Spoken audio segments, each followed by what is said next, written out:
Hey guys, what is up? It is me, Pagey, here once again with another video on Titans Season 3, and this is going to be my review for Episode 7 for this season, which I think is the halfway point. I don't know if it has 13 episodes or more, but if it is 13 episodes, we're at the halfway point. This episode is otherwise entitled 51%, which I had no idea what they were talking about when that episode title showed up. I was like, is it a download progress? Is it something else? But we learned throughout the episode what they're talking about. But of course, if you've not watched the episode, go away because I'm going to talk about everything. So spoilers and all. So yeah, go away. But if you have watched the episode, be sure to let me know in the comment section down below your various opinions about it. What did you love? What did you hate? What were your favorite moments? Let me know all that in the comment section down below. And of course, if you're going to enjoy the video and you enjoyed the episode, why not drop a like on this video to show that. But of course, last episode we had Lady Vic return to Gotham, an assassin with an agenda.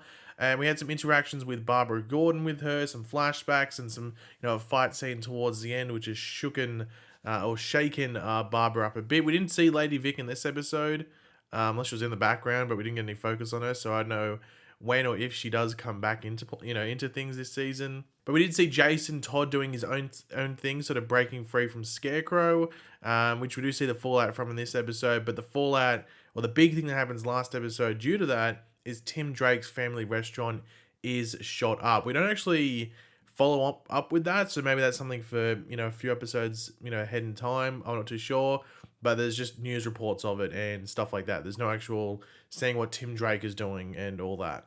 And of course, Blackfire continues to be a concern for Corey, though she does provide some help with things, but yeah, she's just a concern in general for Corey. Now, just quickly, this episode I think might have been the shortest one we've had. I think it wasn't even 40 minutes, or it was just over 40 minutes.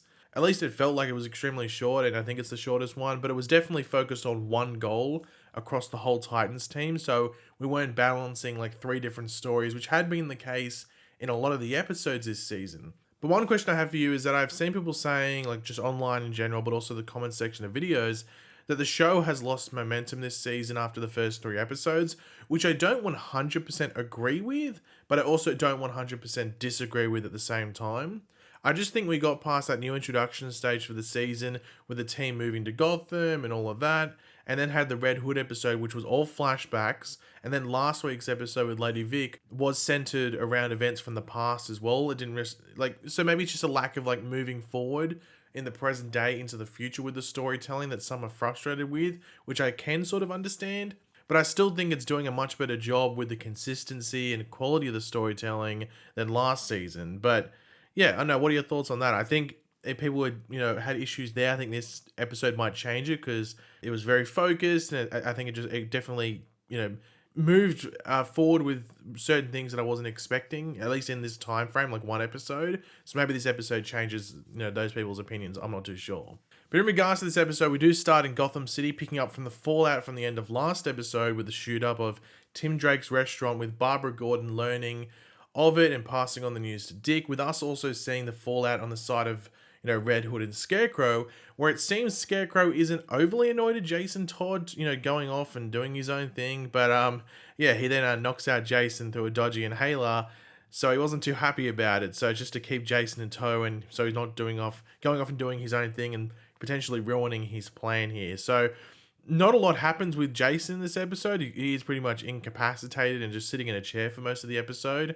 So I'm intrigued to see where he moves forward in regards to what's going on with him, because potentially this could be not the best path for Jason if Scarecrow can mess with him even more. But Scarecrow is pretty much the one that's doing everything in regards to the villainous side for this episode. So he meets with the crime families of Gotham in order to sort of push his product out in Gotham without any potential interruption from them. So make a deal. It's like, hey, you'll make a lot of money, just help me with it. And he is definitely a better business person and negotiator than Red Hood, though Red Hood is involved in the deal on a protection level in regards to, I guess, the negotiations from Scarecrow. But the Titans are on defense with a high concern just due to the amount of damage done with only a few inhalers. I think it was 3 inhalers, but it was over a dozen dead just from those 3 inhalers. So imagine 100 inhalers, let alone 30,000 inhalers, I think it was that Gar said. So Gotham is already a pretty crappy place to live, And I don't think this would, have added too much to the price of real estate there. So yeah, it's something that I have to deal with. And also, I think the people that took inhalers and killed the people had no prior, not just like killing offenses, but just like violence offenses at all. So they were just general people of the public that were going around killing people due to this, taking these inhalers. So yeah, imagine if a criminal took it, like someone that's actually insane. Like that wouldn't be very good, would it? Now, Dick does convince Barbara to use Oracle in order to narrow in on Scarecrow and what he's doing due to the fact that the computer in the Batcave isn't making much ground and it's not powerful enough. And I wasn't really expecting to see the Oracle system, so that was pretty cool to see, to step inside there. Not too sure if we'll go back in there just due to what happens in this episode, but maybe due to the way that the episode ends, maybe it's free to use. But Barbara and Oracle isn't a secret. Scarecrow has access to it and is aware of their every move with it. So this is what I was wondering is like, okay, we're not going to see it past this episode.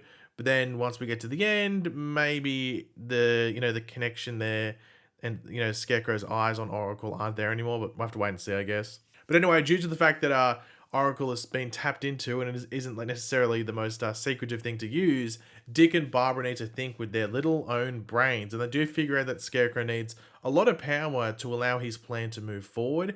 And it's not like places like that are just littered around Gotham, and also an area in which to cover what he is doing as well. So you're narrowing in on certain places. However, there is a countdown. I mean, it's a TV show. It's a comic book TV show, just an action-based TV show. There's always a countdown, and there's only an hour until Scarecrow puts his plan heavily into motion. But we do have Starfire in charge of diving into Gotham and getting some further intel which can help with all of this. So Starfire and Blackfire's conversation about, Blackfire's choices recently is where the 51% rule comes up, hence the title of the episode, which is that if a choice or option is 51% good and only 49% bad, then you take that option or choice, which is definitely one way to look at things. I don't think I personally would be using that 51% rule, but, maybe in this, this path of life and this, because you could argue occupation, maybe that's a good rule to follow because it can definitely keep you alive. But we do see Starfire and Blackfire meet with Valeska, one of the crime families, in order to put a speed bump in the road of the Scarecrow's plans, with Valeska wanting her son back in order to give them intel back in return. Though when they do return her son, which they promised him safety and all that, Valeska just straight up shoots him in the head, which I was surprised with, but it's apparently because he's working for the FBI, or with the FBI, might I say. So yeah, just a bit of a shocker there. But Starfire does return the favor by burning Valeska to a crisp via handshake, despite the fact that Starfire didn't get the intel back off Valeska. Now, I'm not sure, based off that decision at the very least, if Starfire and Blackfire is the greatest duo to have on the field together in regards to getting things done and following a strict plan. But luckily for them, Valeska's right-hand man, or like assistant, I don't know what you'd call him, he was walking the dogs. He's there to give them the intel that they do need, which does connect the dots and leads them to Snowy Cone's ice cream factory as the place in which Scarecrow is using to manufacture his drug and inhalers and sort of keep a low profile and be hidden. Now, Snowy Cone's is not initially a thing from the comics, from what I know. I think it's from the Batman and Robin movie. Yes, like that movie, the George Clooney Batman and Robin movie. And then it was also I know it was in the Arkham games, because I know you go there in the Arkham games, but I'm pretty sure it originates from the Batman and Robin movie. So something good came from that movie at the very least. Now, we did get to see Blackfire get her suit. So the suit up scene was, it's pretty cool. Like, it wasn't the best VFX, but it can also be pretty hard to do those VFX sort of things on a human body. So it looked fine for what it is. It didn't need to look amazing, but, the suit looks good. The suit looks good. And, well, let's see if that leads down a bad path in the episodes to come. But in regards to Snowy Cones, the old ice cream factory, the cookies and cream place, that's where you get it. We do go there, have a fight scene with the Titans and like the goons of Scarecrow, which is fairly good. I think the coolest stuff was probably the Nightwing stuff, and like the camera work around the Nightwing stuff was probably the best. But they do destroy Scarecrow's big manufacturing plans, at least Starfire blows it up. But Scarecrow does get away with Jason in tow. And, they're not completely gone. They can still continue what they're doing. It's just this is a big, slap in the face and definitely a big, shot to their plans.